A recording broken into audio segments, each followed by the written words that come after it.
Hey y'all, Brandon Reynolds here. Hope you're doing absolutely amazing.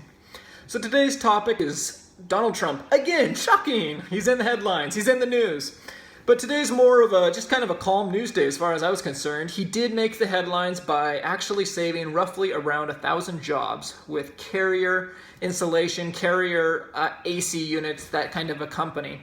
And he saved about 1,000 jobs in Indiana. And so this has kind of made the headlines. And we actually have Republicans who are super proud of him. Woohoo! We saved a bunch of jobs. And we have the typical progressives who are against him. But some of them are being honest enough to say, hey, he's at least using progressive ideas by saying, hey, you have government contracts with our government. If you do not make these in the United States, we're going to use this as leverage to hire a different company if you're not going to work and make the stuff in the United States.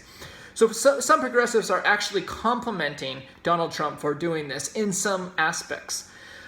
The pros are that we have jobs here in the United States. The cons are long, and I'm going to kind of go down this list here. Just keeping jobs in the United States to me it's a good thing, it's a beautiful thing, but the real question is, why are they leaving the United States? And we're going to kind of go down this list one by one.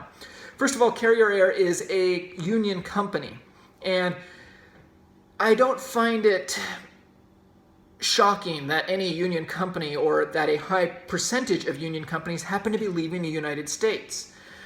To me, it's not this big shocking newsflash. It's okay, unions force higher wages for their employees, and these companies are now in a position where they're saying, hey, we are not making enough production from you guys to pay you the wages that you're making. Now, I am all for unions to a degree. When I say I'm for unions, I'm all for them, but if you lose your job because of your union, that is your fault. That is your problem. That is your prerogative. For example, the UFC, Ultimate Fighting Championship, for all of you that don't know the analogy, or what is the word? I can't think of the abbreviation. The UFC, the fighters are actually starting to create a union, and I'm all for it. You know, more power to them. They're trying to get protected more. They're trying to get more money. They're trying to get more health insurance. More power to them, especially in that type of an industry where you have very limited leverage, and so that's a great way to gain some leverage. But this whole, I'm going to create a union and I'm going to make myself $10 more an hour than the competition, but now all your competition has the advantage on you. It doesn't make all that much sense to me. If your competition isn't unionized and their employees make $10 less an hour and they're still as productive as you, well, all of a sudden you have a massive disadvantage and your competition takes over your share of the marketplace. This forces companies out of our country. And they go, well, I can't compete and pay the wages I have to pay here, and destroying this union is practically impossible. I'm going to Mexico. And then the union people all end up without jobs. But hey, at least they have great compensation, huh? Also, we have another issue where Donald Trump is giving Carrier Air special tax breaks, and he's giving them incentives. Some people are calling it corporate welfare, and I don't know if it's gone quite that far yet. I don't think we have the details to prove that. But to me, this is completely 100% wrong. Now, I am all for Carrier Air going, hey, this is our problem. We have way too many rules, way too many regulations, way too much in taxes, and we can't afford to stay in the United States. Let's completely ignore the union stuff and just focus on what the federal government can do to help them, the state governments can do to help them. And so then I can see Donald Trump going, okay, well, I understand this. I'm a business owner. I have to deal with rules. I have to deal with regulations. Yeah, they kill me too. So he says, I will cut that out. But I don't want him cutting it out for Carrier. If you're cutting it out for Carrier, you're cutting special deals. I want everybody in the United States getting that same treatment. When we have a tax plan, it should be equal for everyone. Anything else is discriminating. And on top of that, it hurts the poor and the middle class. When you have a government that has the power to take from us and give to another, or to give somebody special treatment, or to say, hey, you don't have to follow those rules and regulations, other people do, you're creating monopolies. You're creating an unfair advantage that they have where the poor and the middle class or the small businessman, he can't buy a politician off. He can't get in bed with Donald Trump or his local officials. He doesn't have that same advantage as the big guy. And so now that little man, that middle class guy, he gets driven out of business because his competition has special privileges that he's not allowed to have. To me, that's unacceptable. I believe in equality. Everybody pays the same tax rate, 10%, 25%, 35%, whatever it is. But we seem to get super excited about how we should be able to discriminate against this group or discriminate against that group as long as we keep jobs. Who cares? No, let's keep the jobs, but let's treat everyone equally. You know, what it does is it forces employers and businesses with this style of economy that we run, where it's government ran and government controlled, and how government can give anybody any special privilege that they want.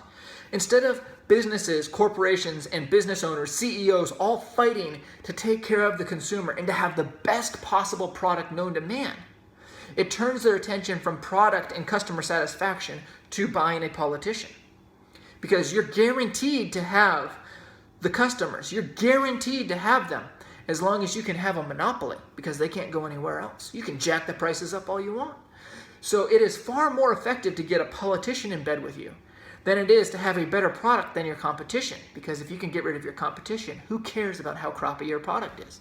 And we can see this. We can just look through the different industries out there. Let's look at TVs, for example. I don't own a TV, so I can't testify to this to a detailed degree. But my wife and I will walk through a Costco, and it amazes me how nice and fancy these TVs are. They're super light. They're thinner than my cell phone now. They're incredible. These TVs, they're 40 inches wide. They're incredible, and they're what, $500, $600, $700? I mean, that same TV didn't exist 2 years ago. 5 years ago, it would have been 200 pounds. Now it's 40. It's absolutely incredible how fast technology improves and grows. But the TV industry, the technology industry, is not government controlled and regulated. So these guys, in order to have competition, and when I say it's not government controlled and regulated, let me correct myself and say as much. It's very lightly controlled and regulated. Yes, there are some rules. Yes, there are some regulations. I don't even agree with them.